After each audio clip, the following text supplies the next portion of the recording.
Welcome everybody to another episode of Three Dad Bods with Brent, Carl, and Sean. Good morning, gentlemen. Morning. Good morning. We've got Mother's Day. That's officially tomorrow, and I thought it'd be a good time for us to kind of brag about our moms because obviously us three guys wouldn't be here, and I know personally each one of your moms has had an influence on me, and so when people ask why I am the way that I am, blame Judy and blame Karen. She'll be shocked to hear But that. Mm, but we all three of us have fantastic moms, and I think this is a great opportunity just to kind of let's take a few minutes and brag about our moms. You want to kick us off, Sean? sure. So my mom was born in um, Bingham. I think it's called Bingham Canyon. It doesn't exist anymore. Where the Those mine is. beautiful. What's that? Where the mine is. Yeah. Um, where the tailings are, that's basically where Bingham Canyon was. So it's that whole town that was there is now covered in mine waste. So Wow. she grew up in Salt Lake, in the Salt Lake proper. They were very poor.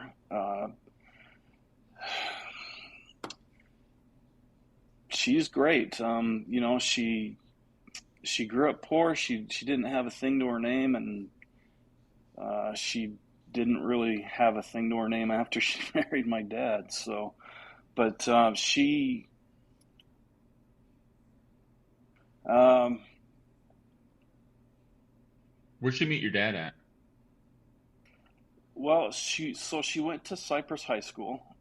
Wow. I never knew She's a that. pirate. Yeah, she's a pirate. She's very proud of that. She when she graduated high school, she went to work for Deseret News Press, um, and that's where she met my dad. She didn't like my dad at first, Understandable. and No. yeah. I'm um, kidding. so my dad decided to go on a Mormon mission and went to England for a couple of years and probably grew up a little bit.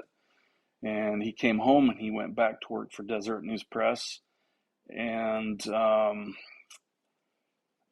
she was still working there, and their boss was Thomas Monson, for those who know who he is, and he kind of he kind of got them together. So Wow. yeah, yeah, and I guess my mom changed her mind.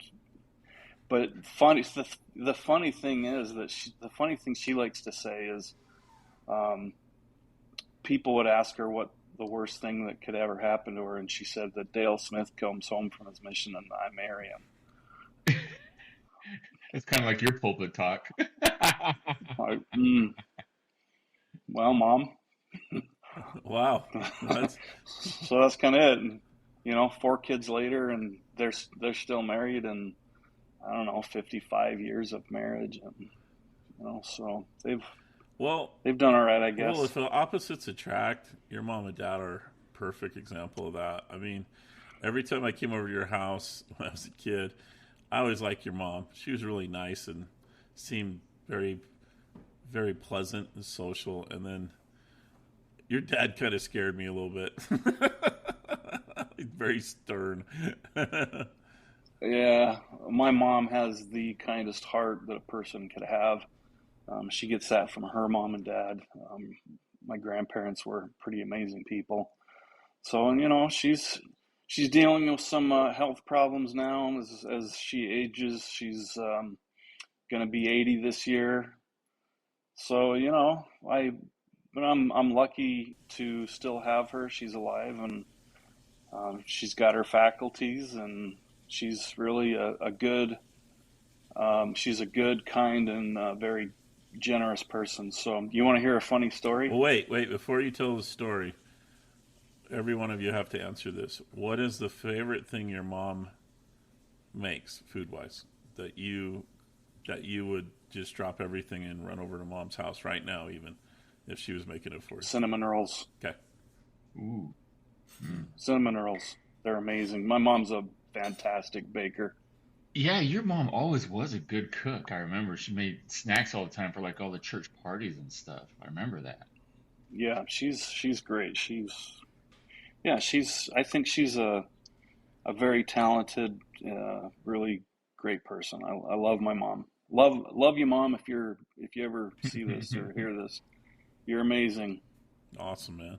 Do you know? kid. So my mom is extremely patient and loving and kind, and she probably Unlike put you. up, unlike me, and she put up with a lot of crap from us, and uh, I was giving her some crap, I guess, in our laundry room, and she had had enough. And our laundry room was in our basement. This was in the middle of winter, and I was only wearing shorts. And she this was when I was a teenager, so I had a mullet. And she grabbed me by the back of the hair and dragged me up the stairs and threw me out the back door in the snow. And I wasn't dressed. And she told me I could come back in when I was respectful. Good Oh for my her. Good goodness. for her. Yeah, so Judy. Sweet yeah, Judy. sweet little Judy. Nice job, Yeah, Judy. she's really proud of that. She likes to tell people that story. I think that was one of the first stories she told my wife when she met her. So who was her So, who was her favorite out of the four of you, or the four of you, right? oh, that's Alan. yeah, Okay. All Alan. right. I Yeah, figured that. she and Alan are like, I don't know. They were Says pals. second brother envy. They look a Yeah, lot. Marston, you know, Marston, Marston. Alan. they had they had some of the same interests, quilting, shoe shopping, you know. So Brent and I are right. You are more like your dad than any of the other siblings in your family, right? No, Kyle is a he's a Is mirror. he a spitting He's a image of mirror of my Dale? dad. Okay. All right. Well, I don't know. I mean, he definitely looks like a Smith, but as far as his behavior and I mean, he would get really mad if if he heard this. Maybe he will. I don't know. I call him Junior. Well, you get mad anytime we call you Dale, so that's okay. I But you know what? I will be honest though, for you to be called Dale from us is actually It's a quite a compliment. Your dad's not that bad a guy, Sean. extremely high Yeah, of your dad. he's got. Yeah, Extremely high of your dad. I just kid around. So You get. You know what? I think your mom and dad have done a good job with you guys. And I mean, each generation from our parents on, it's going to be more and more challenging to make that statement. So, Yeah. yeah. I know because both of our moms were pregnant at the same time. And, you figure my mom is 20 years older than your mom. She's pregnant with this kid. But she always talked about how Judy and Kathy, like the three of them, because they were all pregnant right around the same time together, kind of had this little bond that they kind of formed. And the ladies in that area were always very close. And like, I know your dad was very close friends with my dad up until when my dad passed. They golfed like all the time together and stuff. yeah, my dad It's loved your we've dad. always had that special bond with our families because of just how we were all born together. Yeah, it was. It's the story of our neighborhood is kind of unique and amazing. That it not only our generation of kids, but our parents and some of our siblings. With not you, because you were like 20 years younger than your next sibling, but Yeah, but y'all were like my brothers and sisters, though. In reality, yeah, and we that's fought each other like brothers. We played like brothers. We yep, just yeah. No, that's what I tell everybody. We were all basically brothers. Yeah. Yeah. So, So Carl, give us the 411 on Karen. Well, so her last name was actually Teschner, so that was kind of unique, so a little different than what is Chris. that? It's a German, Eastern German kind of name. Oh, Yeah. So my My great grandfather was the sheriff of Chicago at one point. So great grandfather, yeah. But Wow. So she's from the Midwest? yeah, she's from Chicago, so she was born there. Wow. I didn't know that. Yeah, her parents were divorced twice. Same. My grandfather just couldn't get he couldn't figure it out, I guess. But so her mom and dad were married twice. I won't go into the details, but she lived in, mostly she grew up in Chicago, but she also lived out in Washington, state of Washington, Moses Lake. But anyway, then, Wow. yeah, she was the only girl in her family. Her Until you were born. no, whatever. She Transgender episode last yeah, week. don't interrupt me. I'm trying to get in a flow here, Sean. Sorry. Shut up. So anyway, where was I? I'm kind of old, so this is a little harder. She was from a broken family, and so she ended up with a lot of responsibility, raising kind of her younger brother, and then Was she the oldest? no, she was second oldest. The oldest, he became a doctor. He was kind of a prick in some ways. I didn't like him very much, but hate to say that about my uncle, but yeah. But anyway, so she ended up going to BYU, and that's where she met my dad.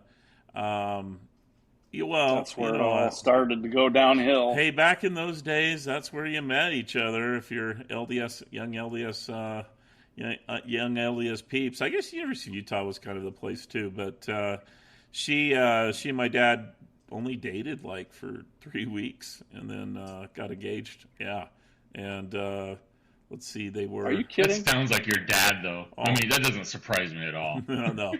When your dad's focused on something, Yeah, well, yeah, we're doing this. yeah, that's pretty much what happened. I mean, she kind of got swept off her feet, well, if you ask her, and then they got married. Kent is a very handsome man. Well, she was a very good-looking woman too, but she still is. She still colors her hair. So Yeah, your mom's a pretty woman. my dad always brags about her. So that's kind of a cool thing to see. That's awesome, man. Yeah. So then they were married March 14th of 69. I was born January 15th of 1970. So it was, yeah, everybody was doing that. 10 months. Yeah, I was a honeymoon baby. And then, but the coolest things I remember about Mom, she's kind of a health nut, and it was a good thing because probably kept my dad alive for a long time. He's healthy as a horse now, and probably will live another 20, 30 years because of that. She's a great cook, but she, I remember I was 16 years old. I listened to this stupid thing on KSL one night, and I told my parents about it. My dad had been having these problems with his stomach, and it was about being a vegetarian. And I was like, I was just being a kid trying to, hey, Mom, Dad, I heard this really cool thing. And so they heard that, and then they started studying it, and then they switched. We all became vegetarians, except when I could get meat on the side, at one of your guys' houses. And then, but they've been vegetarian. They started that young? Yeah. I'm trying really hard not to make a smart aleck comment. Yeah, don't make a comment. But, well. Push that meat on the side. Guys. Turned into a lifelong This is supposed to be for our obsession moms. Come on now. Started ski instructing. Come on now. This is a mom cast, not a sex cast. I got to edit that too. All right. So back to, you guys are terrible. Maybe we shouldn't do it in the morning. Everybody's kind of morning wood. Anyway, so what was cool is she changed on a dime her diet, what she liked to cook, and kind of focused it around my father, and then became a fantastic vegetarian cook to this day. She makes some incredible meals. Wow. And then, Do they still embrace that? Is that something they still do? yeah, well, too, he eats a little fish occasionally. Now he cheats a little bit. Yeah. He eats But, like when you become like that, if you have meat, you become violently ill. Oh, like yeah. Your body can't process that at all. He can't eat beef, and he can't eat pork. Because we've gone very lean meat, and if I get something with that, like I'm dying. I mean, absolutely dying. to be honest, it is good for you. I mean, It I is. could probably use a little more of that. So, I can't give up seafood though. I guess my So what's the favorite dish then? What's the dish? um, I think well, I really like her Christmas stuff. She makes these amazing chocolate balls, peanut butter balls. I like those, and then shut up, Sean, and then oh for Christmas, we don't do the traditional turkey, of course. But she does do this fish dish that we all love. It's a kind of like a halibut with cream. I mean, I don't know what's in it, but it's really good. And so, yeah, we do things a little differently on Christmas and holidays at their house. I would rather have seafood than a turkey any day Oh on yeah, turkey Thanksgiving. just makes me feel I'll kind of tell you that ill after. 100%. I don't like I don't turkey. either. Everybody in my Maybe house loves turkey, and I'm thinking I might do halibut next Christmas. Or yeah, that sounds good. smoke Uh, one up. let's see. Yeah, Pretty good, Sean. Fun, That'd be a good one, man. funny story. Uh, oh, my your mom mom, got mad at me once. did she get mad at you once? Yeah, because I was giving you a hard time because you didn't have a backpack for scouts, and your mom looked at me and she said, "You know what, Sean? Not everybody is into camping like you are." Oh, oh, okay, all right. All right. My mom's from the east. That's awesome. My mom's Yeah, from the she put me in my Midwest. place. I deserved it. My mom's from the Midwest, and she does say what she thinks. And Thick skin. anybody who knows Midwesterners have thick skin. anyone that knows her, I mean, she's got the greatest heart in the world. She loves everybody, but she's very concerned about them taking care of themselves, their health, and in other people's feelings. So she can come across kind of hard sometimes. And so Sean probably deserved it. A little twerp he was at that age, and he got I believe you didn't I have a backpack. yeah. I did Come on, deserve it. man. I did deserve it. I Yeah, did. I need. yeah. I deserved to be corrected, and your mom did it. And she wasn't rude about it. She was just No, very matter of fact. she probably forgot about it immediately after she said it. She's got that kind of heart, so she doesn't ever hold a grudge. You know what though? That's one of those things that had a bit of a lifetime impression on me though. Really? It actually, yeah, it was one of those lessons in life that, and obviously I remember it, but it's stuck with me my entire life, and I just know that, just because I'm into something doesn't mean that somebody else has to be. Right. Just because I have something doesn't mean somebody else has to be, or has to have the same thing. And if I have something, if I'm fortunate enough to have something, and another person may not have had the money to have that thing, it's none of my business. And I just, it's so that was one of those life lessons that I've taken with me my whole life. So I actually appreciate your mother's candor. Well, the one thing I can take, this is pretty important to me. The one thing that I really learned from my mom is she's very clear on what's right and what's wrong. And I've always, I mean, even to this day, as a 53-year-old guy, if I say something off color, that's why we got to edit this a little bit. I mean, she'd be the first one to, Carl, and the reason I like it is it created structure. My dad was the enforcer, but she kind of taught what the rules of life were, and growing up, having her influence in my life, created the foundation of where I'm at today. Or, well, I mean, some people can say, well, some of the things you've done, maybe not so. But the reality is, I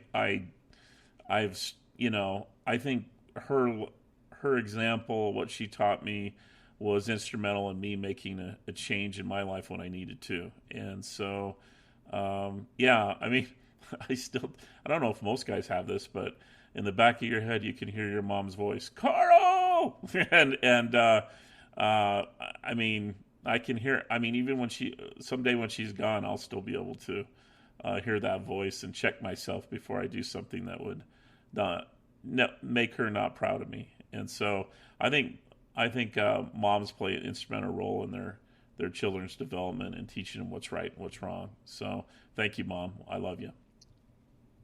That's Nice. awesome, man. That's a nice tribute, Carl. We love your mom too. She's a good woman.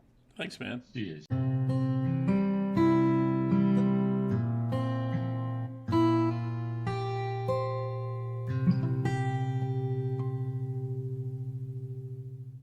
All right, Brett, let's go.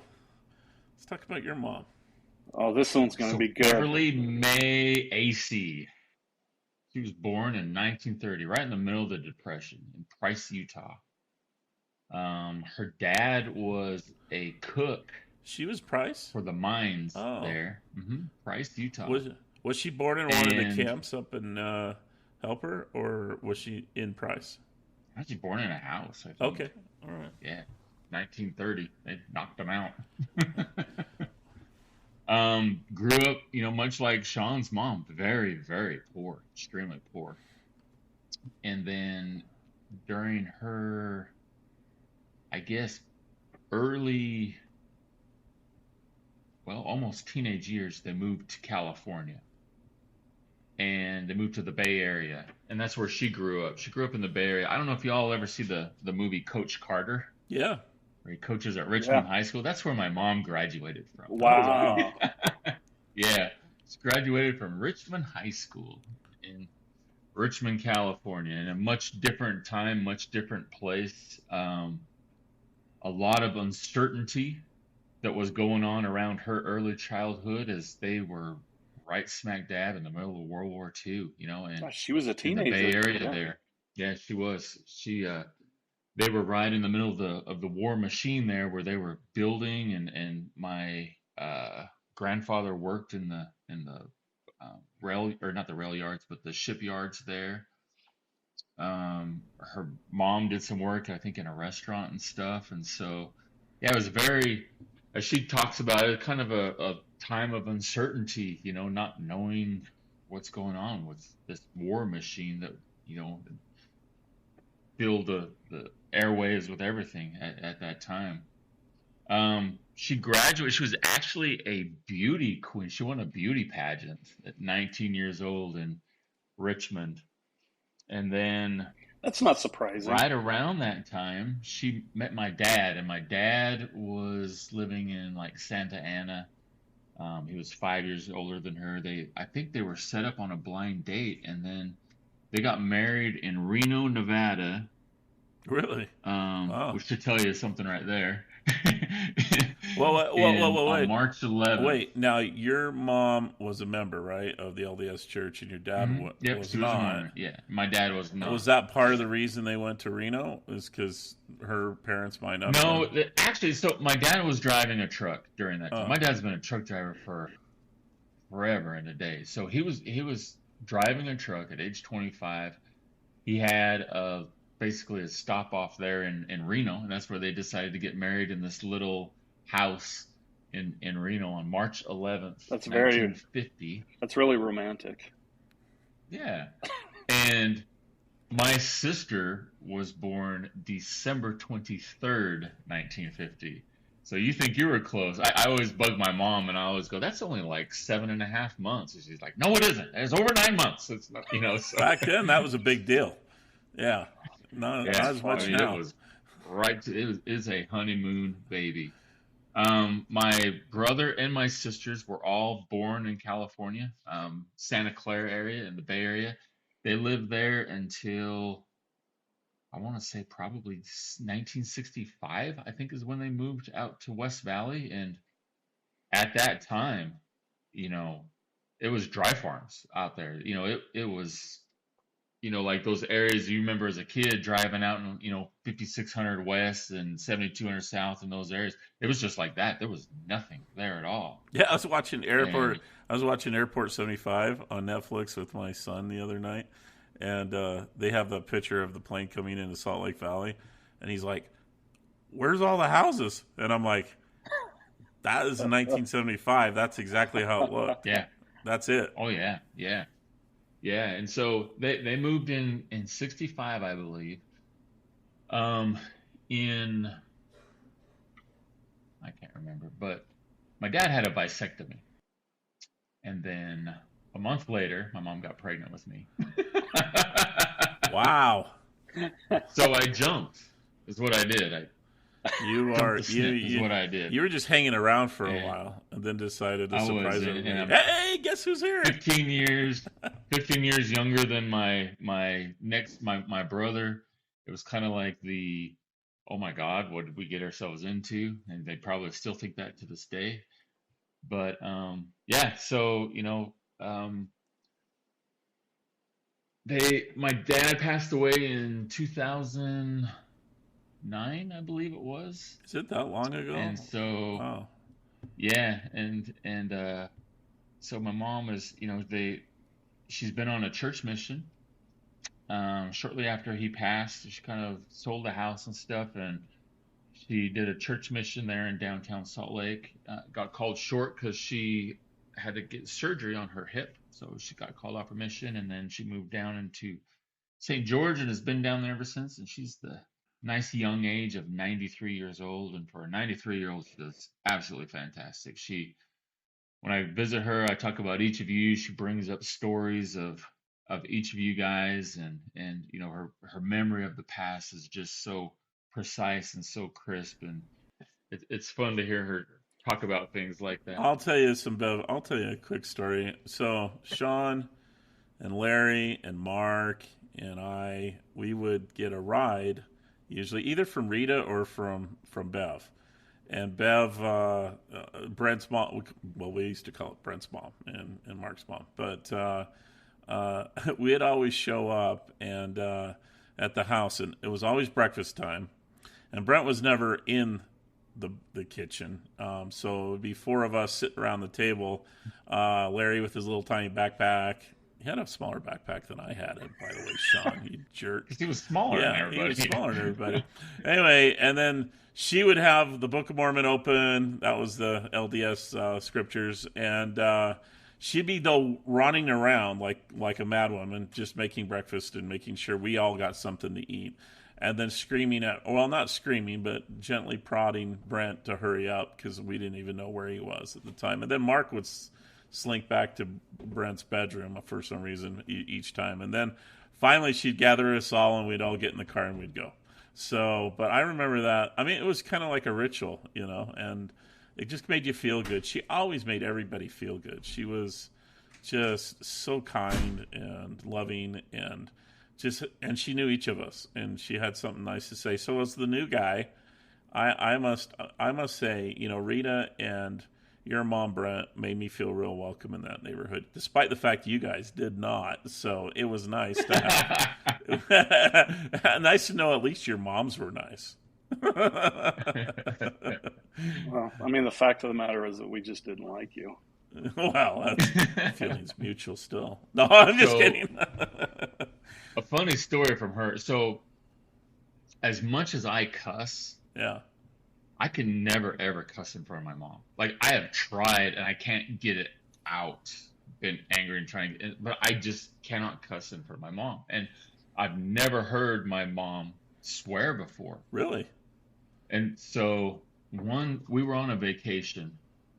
In the summertime, we traveled a lot. My dad would have like a month off on vacation, and we literally, in my childhood, we visited every state from Alaska to Hawaii to Maine to Florida, all over the place. And we were driving, and during those days, as when you were out and stuff, the CB radio was the cool thing, long before cell phones or any of that stuff. You had this CB radio that you could talk to other people and hear other people and all kinds of stuff. And so as a kid, I would do little, breaker 19, and, you get a trucker and you talk to him and something like that. Well, anyway, I guess some other lady was, I don't know. I didn't realize she was talking about me, but I guess she wasn't happy with me being on that CB radio and talking, and said something. But I remember my mom grabbed it.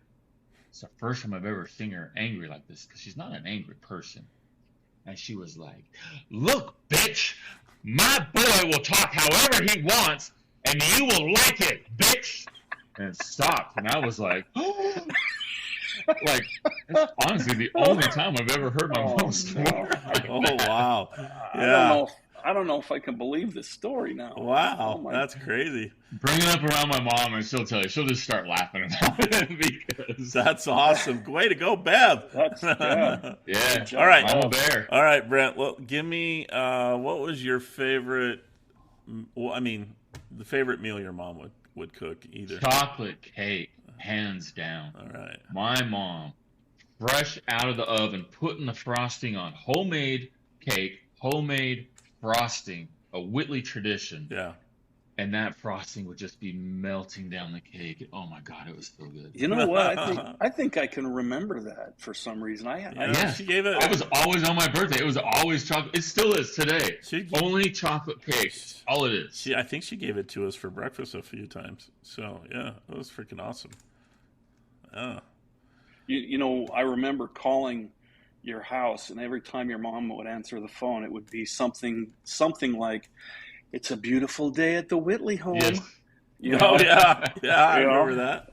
and it You was, know, and with so many, I'm going to say women have a hard time in the Mormon church. Yeah. Raising a family and then doing church activities. And And then it cooking. brings a lot of wear and tear on women. It really does. But my mom was never depressed. My mom never suffered from depression. And I act a lot like her in a lot of ways because I'm the same way. I don't suffer from depression. If I'm upset about something, I can change my thought, and I'm the same way. And she's the same way. You know, I talk very charismatic and energetic, and when you talk to her, she talks exactly the same way. She's very energetic. She loved teaching gospel doctrine all the time because she enjoyed sharing and bringing her emotions and everything out there. And so she'd get emotional about things, but she wouldn't be depressed about things. And there's a difference between those two. And so, yeah, this, Yeah, you know, your dad like you was said, she would answer the phone like that all the time. your dad was more of the quiet, contemplative type, from what I can remember. He didn't say. My dad and I could be in a room for an hour and say 5 words to each other, and we would know a great conversation. You know, though, That's it. That's how it was. I'm sorry. I think your mom, though, had a strong effect on your dad because, I mean, he was always nice and very pleasant. I don't know what he was like as a younger man when he was driving, you know, when he was a lot younger. But she, if he was a granite boulder, she wore him down to where he was pretty nice to be around, even if he didn't say much. So that's, yeah. You I always should liked your parents. They're nice. you should have people. gone golfing with them. Ah, a little different there, huh? Boy, you want to hear some swear? Dylan Bob would rip it up, I'm telling you. Yeah, that reminds me. I the story about hearing your parents swear for the first time. My mom would say shit and damn a lot. I mean that was not that was a very common word. She tried to work on her vocabulary, but I think her mom and dad probably said a lot worse. My Coming from Chicago, come on. Well, my grandfather was a Catholic, 5-pack a day smoking to half a bottle of whiskey a day guy, and then her mom was, yeah, she was kind of redneck, but sorry to say that, Grandma, but nice lady though. She really liked the gospel, but she had her issues. But yeah, my mom would do that, but I never heard her use the F word. You know, never took the Lord's name in vain. At least that I know. Mom, if you have, okay, you don't have to tell me. But Yarn. My kids can't say the same about their dad. I remember, well, actually, my dad, you know, he'd say shit and damn too a lot, but the one... I'm in trucking. So yeah, there you go. or asshole, but the one word that I had never heard the F word on, I did hear one time with his friends when I was... So he owns that ticket company, if you guys remember. Well, Yeah. I was sitting in the back seat, and he and his buddy George were in the front seat. And George had a colorful language and dropped it all the time. But they were really upset about something. I think it was politics as usual. And the first time I ever heard my dad use the F word, and the last time, I don't think I've heard him say it since. But yeah, it's kind of one of those your eyes open up and you're like, did my dad just say that? Even though I probably used it a million times at school already. Like, wow. Go golfing with Bob and Dale, and you'll hear it quite a bit. Dale? Are you serious? Oh, yeah. Oh, Dale would use it? Okay. Sorry to sell him out, buddy. Wow. That's good gossip for the old neighborhood. All right. Hey, I do want to say, too, special shout out to Rita Atkinson. Yep. I was just going to Mary say. Moore, Yep. Kathy Batchelor, Mrs. Ralph. Judy Morell. Doreen Ralph. Yeah. Yeah, Doreen Ralph. Mothers that like took us crazy kids in who grew up together and really were They were inspirational to all of us. They were second mothers for us all. Your They mom, were. both of your Absolutely mothers, they all they were like like mother hens, and they would Yeah. take their You'd be fed. wings out and You'd be take care of us. scolded. Yep. You'd be. You know who? And it's fantastic. You missed It really one was. that is it Maureen Rowley? What was her last name? Or first name? Clark and I don't know. anyway, can't remember. she was a wonderful lady. She was always so nice to me. And then She was just down the street from you. Yeah. Yeah, she was a nice lady. Yvonne Cooper. Yvonne Cooper. Yeah, Yeah. Yvonne Cooper. Yvonne. She was always very kind. And then let's see. I just don't want to miss someone that was instrumental in.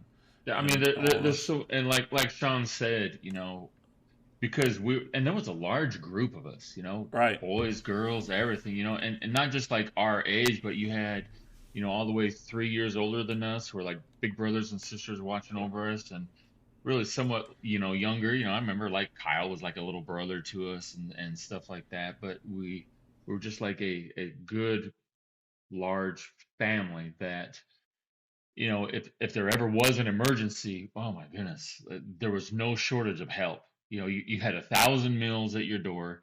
You had places that you would always be able to go to. You had places you could stay the night. I remember when my sister had a severe accident and lost her child, but I remember staying several nights at the Atkinsons, just 2 houses down from us, scared, uncertain, and I just remember, Rita was like, Mom, just get to bed now and quiet, But just an absolute. I could not honestly think of a better place and a better group of people to grow up with. Yeah, there was one lady that I really heard a great story about. It was Sister Heaton. I think it's Dolly Heaton. She was so nice. Did you know the backstory of how that happened? So she was kind of in a blended situation where I guess the first mom, in the Heaton home, the first mother died, and I think that's what happened. Glenn probably could correct me, but Dolly kind of joined the family. She got married to Miss Brother Heaton, and anyway, she basically, with the children, she basically kept their mom's picture up on, because a lot of times the new wife will come in and just remove anything that reminds anyone of the previous wife. I mean, I had it happen in our family with my step-grandmother, and it really causes resentment with the children that are from the first wife, obviously. And so, anyway, and then as she aged, and I mean, she became kind of the matriarch of our neighborhood. She came to our wedding. She was just the greatest, nicest person that you'd ever She meet. was like the Queen Elizabeth of our neighborhood. Yeah, that's I mean, true. seriously. That's true. I mean, Yeah, like any snowstorm, we were always up there shoveling. We always took care of her yard. We always made sure that she was taken care of all the time, especially after her husband had passed away. And she was the sweetest person. Her, and also, and not to cut into your story, Carl, I apologize, but Shirley Bigler also. Yeah.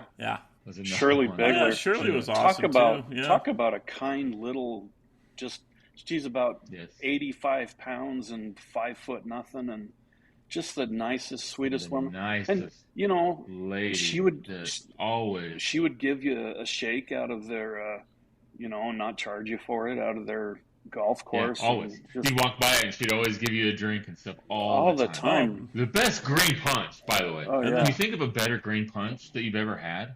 I could still remember that. It was the best. and then there was Deborah Wilding, and then Yep. Lucy Pugh. I remember when Lucy died, I was on my mission, and it was just shocking when I found that out, that she, yeah. And then Bob Pugh, he's a nice guy too. And then Lori Nadeau after Dave moved on. Clausen. Yeah, I mean, Bev we Clausen. had Beverly, a right? wonderful Clausen. group of women. Yeah, Yeah, there was Beverly there was a Clausen. large group of ladies in Oh, our neighborhood that they were not our mothers, but they had influence on us.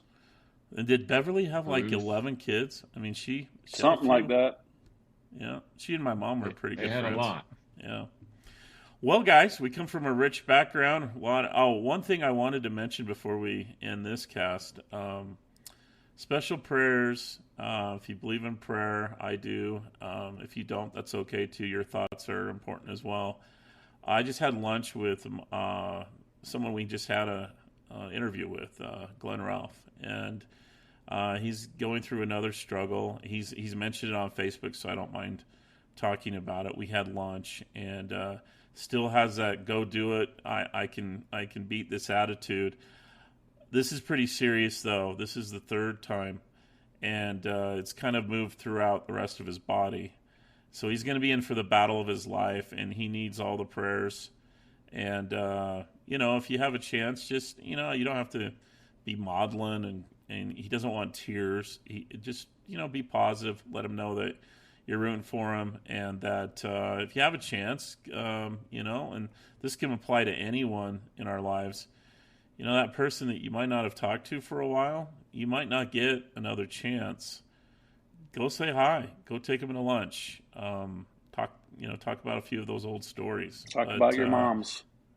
You talk about your moms. But speaking of Doreen, I love that woman. Absolutely. She Glenn, I'm going to shout her out. She always, so Glenn and I were really pretty close when we were growing up. And so I was at their house almost every day. And so Sean knows. I mean, she'd always want me to eat her bread. And Oh yeah. so I had to have bread and toast and jam. And then, of course, Glenn's brother worked at Pepsi, so we had to have Mountain Dews. And so that's probably where I got my ridiculous obsession with soda. But I forgot about Mark working at Pepsi. yeah. But just some amazing. I mean, I guess we take for granted the women in our lives, and that's why I put a special post out on our Facebook page. You women deserve all the credit you get on Mother's Day and every day, and so thank you from the bottom of our hearts, and we appreciate each one of you. We love you all. Yeah, very well put, guys. Very well put.